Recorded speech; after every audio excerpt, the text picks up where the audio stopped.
So this is going to be a short demonstration flight for using the ILS feature for landing in an Airbus A320, which most of all the Airbuses work pretty much the same.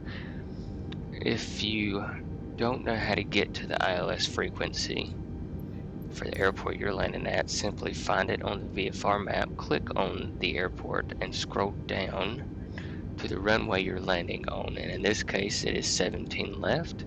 So right there is your frequency. And this is just a short flight. I'm sitting at Daytona and going to Orlando.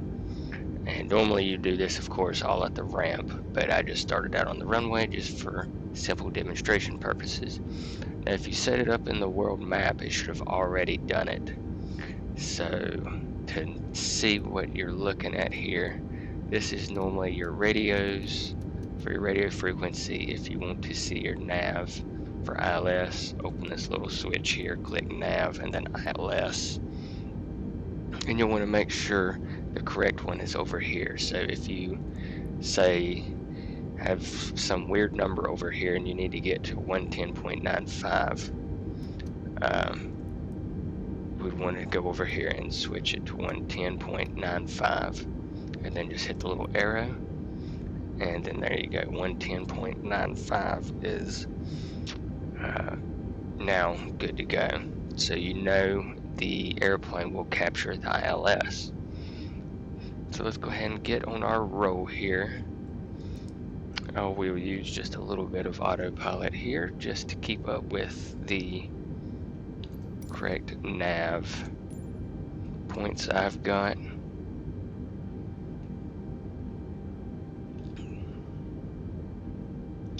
We'll leave it at that right there. I'm not doing everything true to life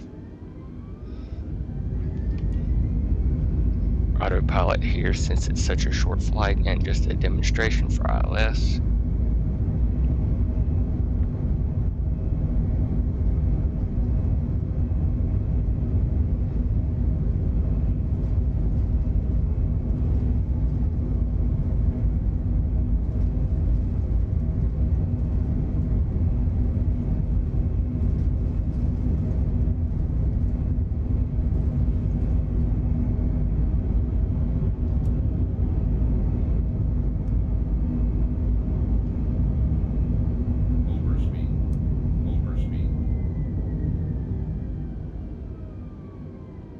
Pretty sure I just hit a bird, or just narrowly missed one out of my left window there.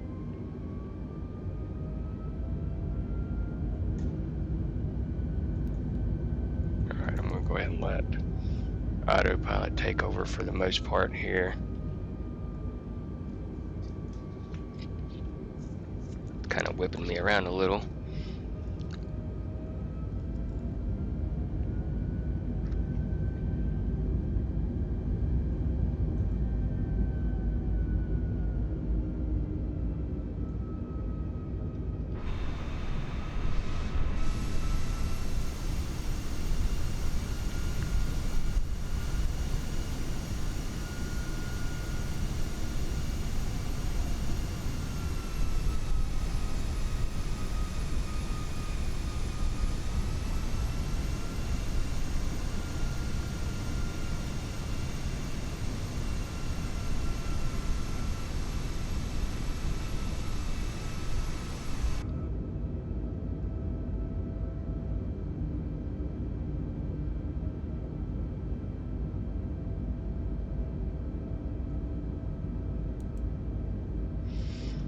So right now I'm just going to let it do its thing. I'm just going up to 5,000 feet.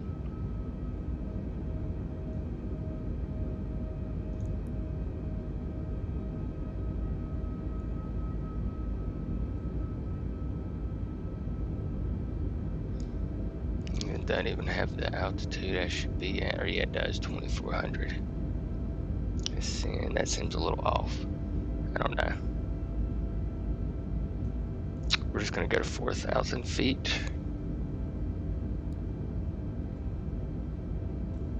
I don't have a chart pulled up for this because this is just literally just a quick demonstration. so I'm not necessarily flying it perfect by chart.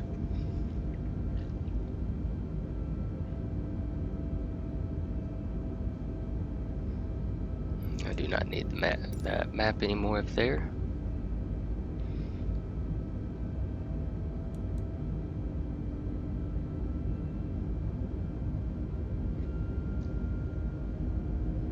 And it's went past 5,000 feet. So I just realized that, so let's go back down. I must have changed it after I got past 4,000 feet. No big deal. And just to save some time here, I am going to speed up time just a little.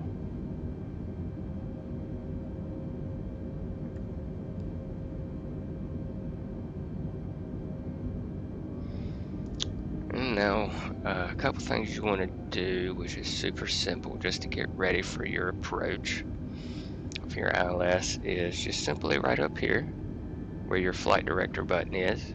Just go ahead and click the little ILS button. What this does, I'll turn it back off for a second, is you'll notice some stuff pop up right here. This is just your, I don't know the technical term for it, but it's just going to have like your glide slope and horizontal position in relation to the runway that you're going towards.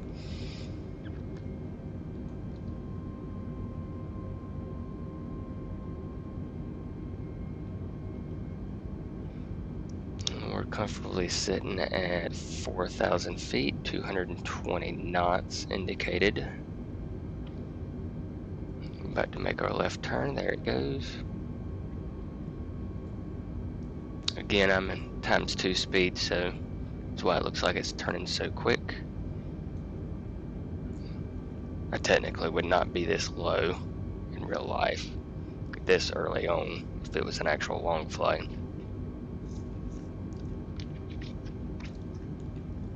By no means.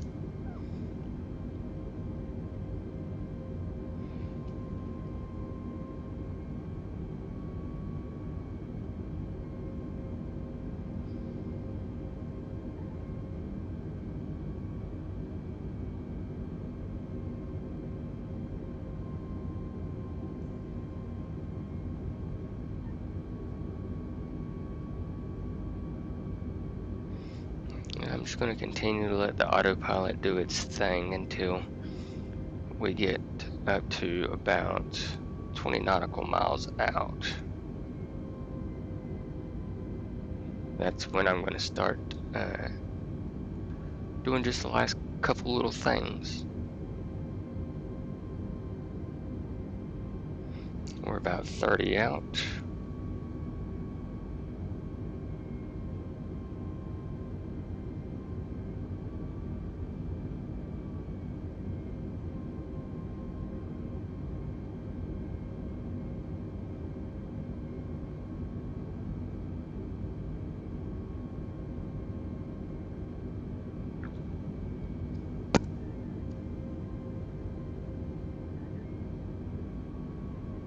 Alright, I'm starting to pick up that radio signal frequency that's being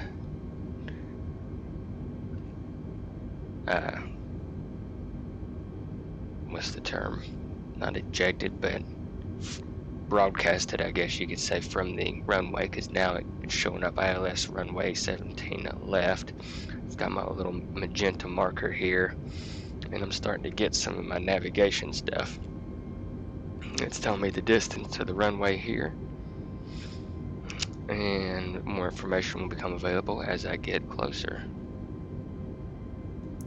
Turn up that screen a little, it's kind of bright. There we go, or dark. I'm going to drop down the map to 20.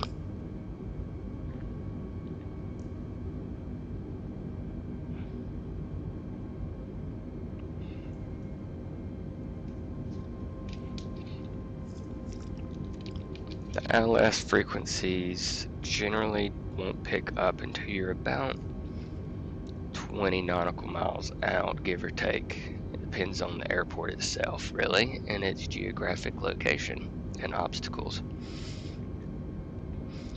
So now we've got our magenta diamond well, it's not a diamond per se right now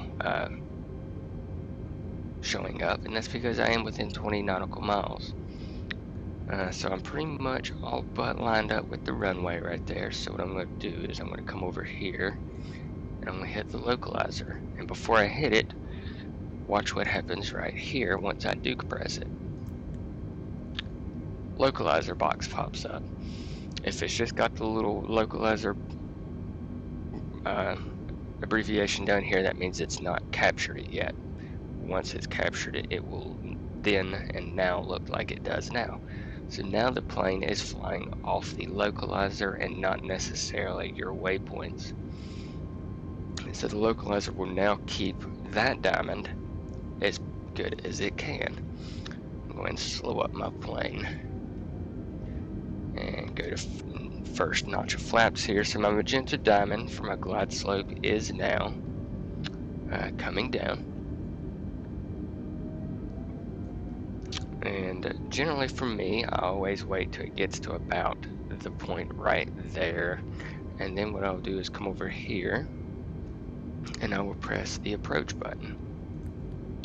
And you'll see the bluish glide slope indicator show up.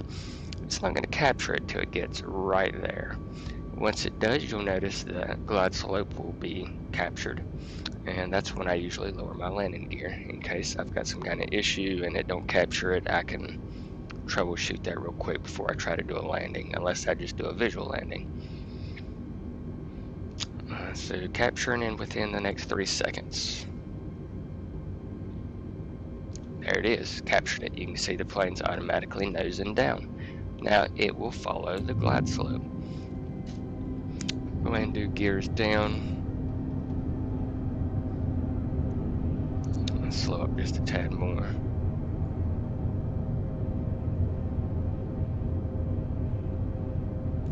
I got another plane in front of me somewhere, just barely can see him.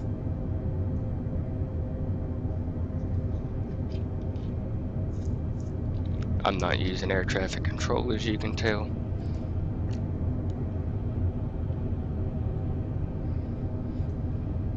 But from here on out, the only thing you will want to make sure you're managing correctly is your airspeed and your flaps. That's literally it. The plane will take care of the rest. And this is obviously very helpful when you're in a zero visibility landing.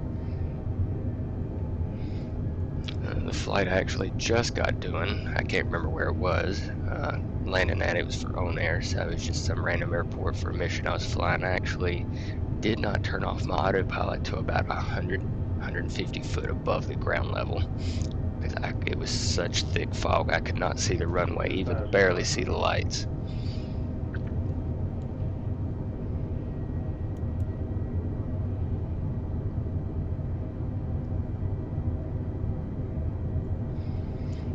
And always just keep monitoring your diamonds here, make sure they're staying perfect, which they should.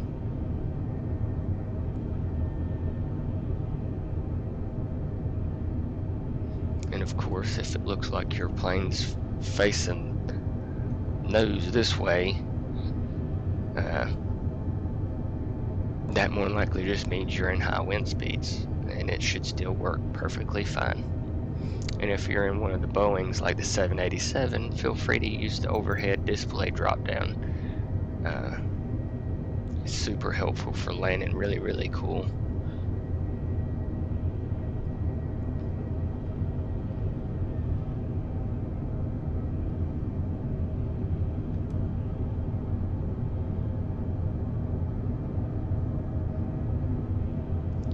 Another thing you can always make sure of is make sure your lights are looking good. Your PAPI lights down there, make sure you're two white, two red.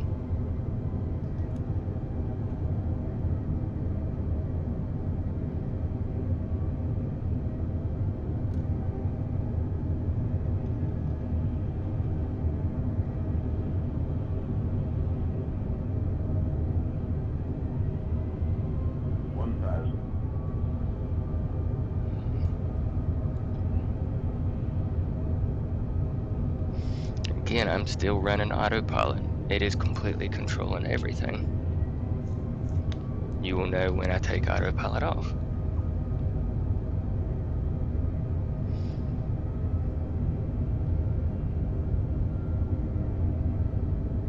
When it comes to flying the Boeings, there is no really landing slope button per se, but there is, like, you can do the rows here, which also can help you. The Boeing does that as well. And see, even right now it looks like I'm off to the left a little, but it's just compensating a little bit for the wind. It generally does just fine. You can see it's starting to correct itself now. 400. And down here you can see your altitude to ground. 300. See, it's still going perfect for my aiming markers here.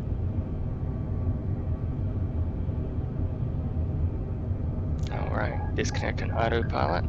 Auto thrust is still on. 100. And now I'm killing auto thrust to start my flare. 40. 30. 20. Retard. A little rough there. There we go. I hadn't flown the A320 in a while. I've been flying the bigger stuff like the 787 and the 330.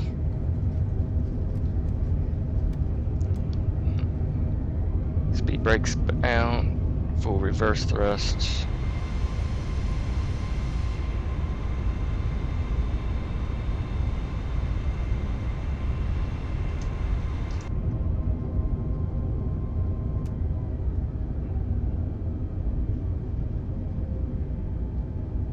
Now applying some brakes, taking off my air brakes, going in and pulling my flaps up. Technically you don't have to do that till after you're across the hold point line.